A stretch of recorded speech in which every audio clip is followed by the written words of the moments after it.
Mr. Speaker, I am delighted to yield next to the gentleman from Arkansas, Mr. Hill.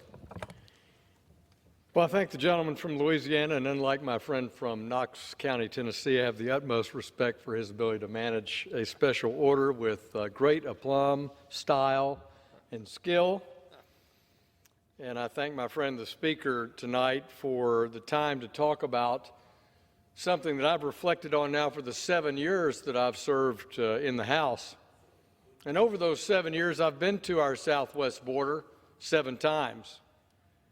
And I'm in preparation right now to go back next week. So I rise tonight to bring attention to what is a growing crisis at our southwest border and share the fear and the frustration that are experienced there by those communities, their law enforcement officers, their schools, their churches, and to reflect on the Biden administration's just continued neglect there. And this is shocking to us, Mr. Speaker, because the first order of good governance by the executive is to protect the homeland, secure it, protect the people. Public safety is such a critical element in each of our communities. And so it makes no sense to any of us, whether we've served for a brief period of time or for decades here, that our executive would leave our border so open, so vulnerable. Over the last 6 months, we've had over 1 million migrant encounters at our southern border, with over 221,000 last month alone. That's a high for the Biden administration, 221,000 encounters. And as my friend from who just spoke suggested, that doesn't count the ones we don't catch, the so-called getaways. This overwhelming number of migrants swarming at our southwest border, though, should come at no surprise based on the actions of the administration. So shock, yes, because the executive has abandoned its primary mission, but surprise, no. And let me explain why, Mr. Speaker. In the earliest days of his presidency, President Biden repealed the Trump-era policies that discouraged illegal immigrants from flooding our borders and kept our communities safe. And this was after a lot of trial and error. I think Mr. Trump went through possibly 3 secretaries of Homeland Security, had a lot of frustration at this very tough challenge.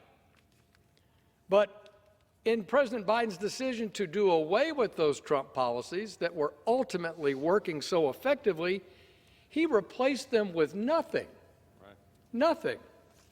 Now, here again, I have to express shock, perhaps not surprise. This is a crisis-oriented administration, but certainly shock, because no successful manager ends a working policy and replaces it with nothing. If you buy a business and you want to change the HR policy, you just don't say, hey, starting tomorrow, there is no HR policy. I'll let you know what it is in a few months. It's nuts. President Biden's efforts to suspend and terminate the border wall construction are costing taxpayers between $1.8 and $2 billion because we're still paying those contractors to build the wall that's not being built due to contract penalties. And, of course, the state of Texas has stepped in, and perhaps they're going to take on some of that and build it itself using Texas taxpayer dollars for a international border.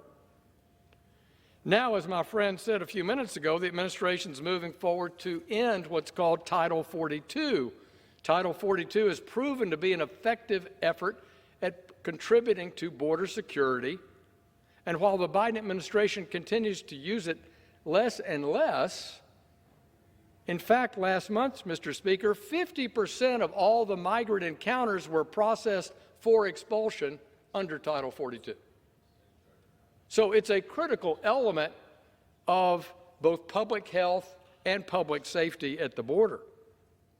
And the Biden proposes to have that policy end here in just a few weeks in the middle of May, and yet he's proposed no policy to replace it. And again, we can expect a surge at our border. In fact, the Customs and Border Patrol, the executive branch agency responsible for guarding our border, securing our border, expects that to surge to 18,000 migrant encounters per day. Now, whoa, let's do the math, because that sounds unbelievable. But you're talking 18,000? That's 500,000 people per month. We're running right now, annualized, I just reported it to you, at about 2 million encounters. And this is 500,000 per month. 6 million people? Really? We really think that's border security? We think that is an appropriate policy for this great nation? It's insane. So we'll see the impact of this crisis throughout our communities. And as many of my colleagues have said, every state is a border state now as a result of this irresponsible approach. So, Mr. Speaker, the truth is the Biden administration has made it clear they have no plan, apparently, to secure our border. They've certainly had a year and a half to demonstrate that they have one, and it's the American people that are suffering. So, in summary, what are the ramifications? Millions coming into our country illegally, without proper documentation, without the right public health concerns. Every state now is a border state. As reported a few minutes ago, 42 people caught by CBP that are on the terror watch list. Now, let me say, I was at the Chula Vista station years ago, and it was common practice that people would come in, they'd throw their legal documents away, a passport, an ID of some kind, put them in the trash, sew them in their clothing, not disclosed, and say they're from whatever country they said they were from. And that basically creates a new identity for them in our system.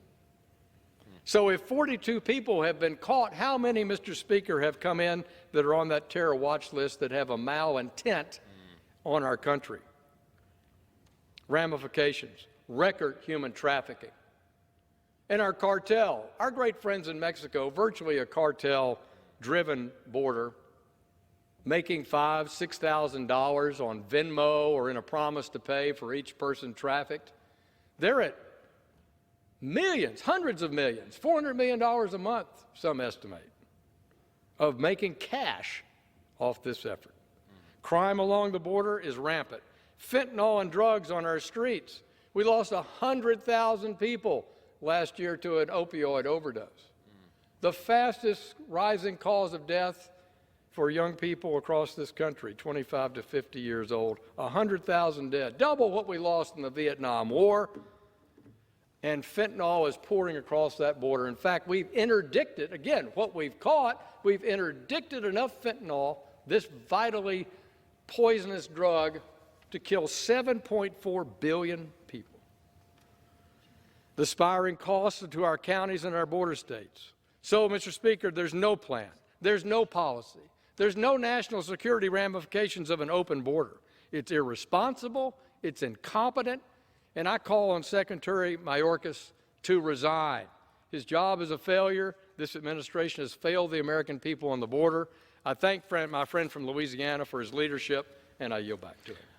Thank you, my friend, and I'll tell you, he's not going to resign because you may not know this, Mr. Hill, but just a few hours ago in the Homeland Security Committee, one of our Republican colleagues from Mississippi, Congressman Guest, asked the Secretary under oath. He said, "Are you testifying as you sit here today that the southwest border is secure?" Quote, "Yes, I am." The Secretary of Homeland Security actually said under oath that that border is secure. So we must just be imagining all this. It's really unbelievable, as was said.